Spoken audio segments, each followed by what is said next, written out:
Omar, now that the case is done, can you talk to us about the merits of the case? But first, how did you find out about this? What was your initial reaction? Did you know right away that there was going to be a case? I came into the case after it had been going for about a year, and I came in to help David German with an education case related to the same issues. And at first I was like, this sounds pretty bad.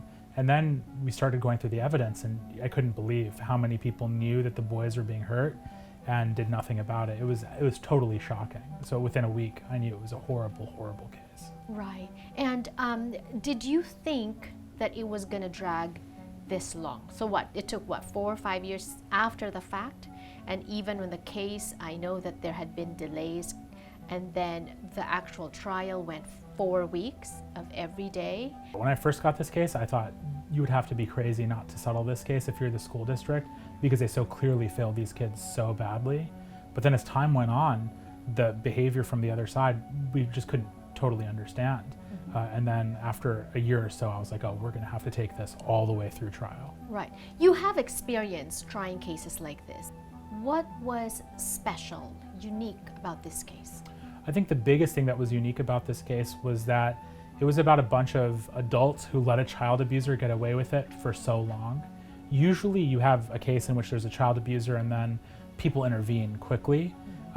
But this wasn't one of those cases. This was a case where people knew that there was something bad happening to 2 little boys who could not speak, and no one did anything about it. Why did these people, these adults who knew what was happening, why did they not do anything? I think probably it was a fear of retaliation. It was a fear that if they involved the police or child protective services, that their fellow employees or their bosses would not treat them as well because they involved somebody from the outside on the inside. And when people are trying to protect bad behavior, the last thing they want is for light from the outside to come in. Right. They want to keep it a closed loop. And so why? Why did the district, why did the supervisors and the managers fight the case even when, everything was out in the open? Well, I mean, it's a lack of accountability. It's a profound desire to not be held accountable for your errors. And I guess it's a human desire for some people to just avoid at all costs being held accountable for what you've done wrong. And I think sometimes it could blind you to reality, which is that you've really, really made errors. Now they are being held accountable. A jury has reached the verdict, $45 million in damages. Where does this case go from here? Is it over? Well, we hope it is. There are potential, they might try to appeal the case, but we hope that they'll understand that what they did was wrong. We hope that the school board will understand that this is the price it takes to make these boys whole, and will finally take accountability and say, now's the time to stop.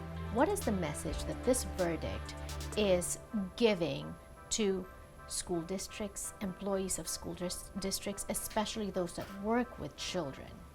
Well, the most important message by far, and the jury agreed with it wholeheartedly through their verdict, is if you think that there might be child abuse, you don't need to be sure, make a report to Child Protective Services. And you don't even have to say your name. You can be anonymous, right? Totally anonymous, right. But do it for the kids, because if you're wrong, no big deal. Then no action will be taken. But if you're right, you can save a kid's life. Right. Message to the parents.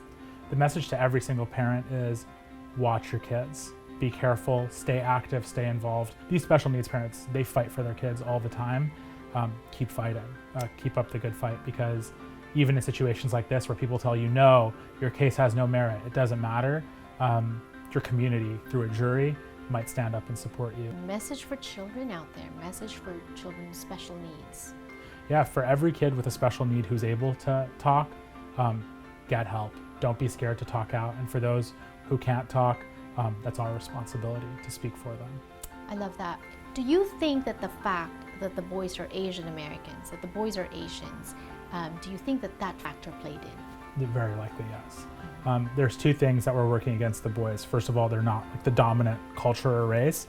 And the second is they're disabled children who have special needs and who cannot speak for themselves. And those things allow others to dehumanize them. And it was important that a jury of their peers in their community stood up and said, no, they matter just as much as any other kid. So I guess another message to the Asian American community, right? Yeah. To not cower, not disappear, not let things go. Yeah, stay in the fight. There's people out here who will fight with you and fight for you, and you deserve it. Your kids deserve it.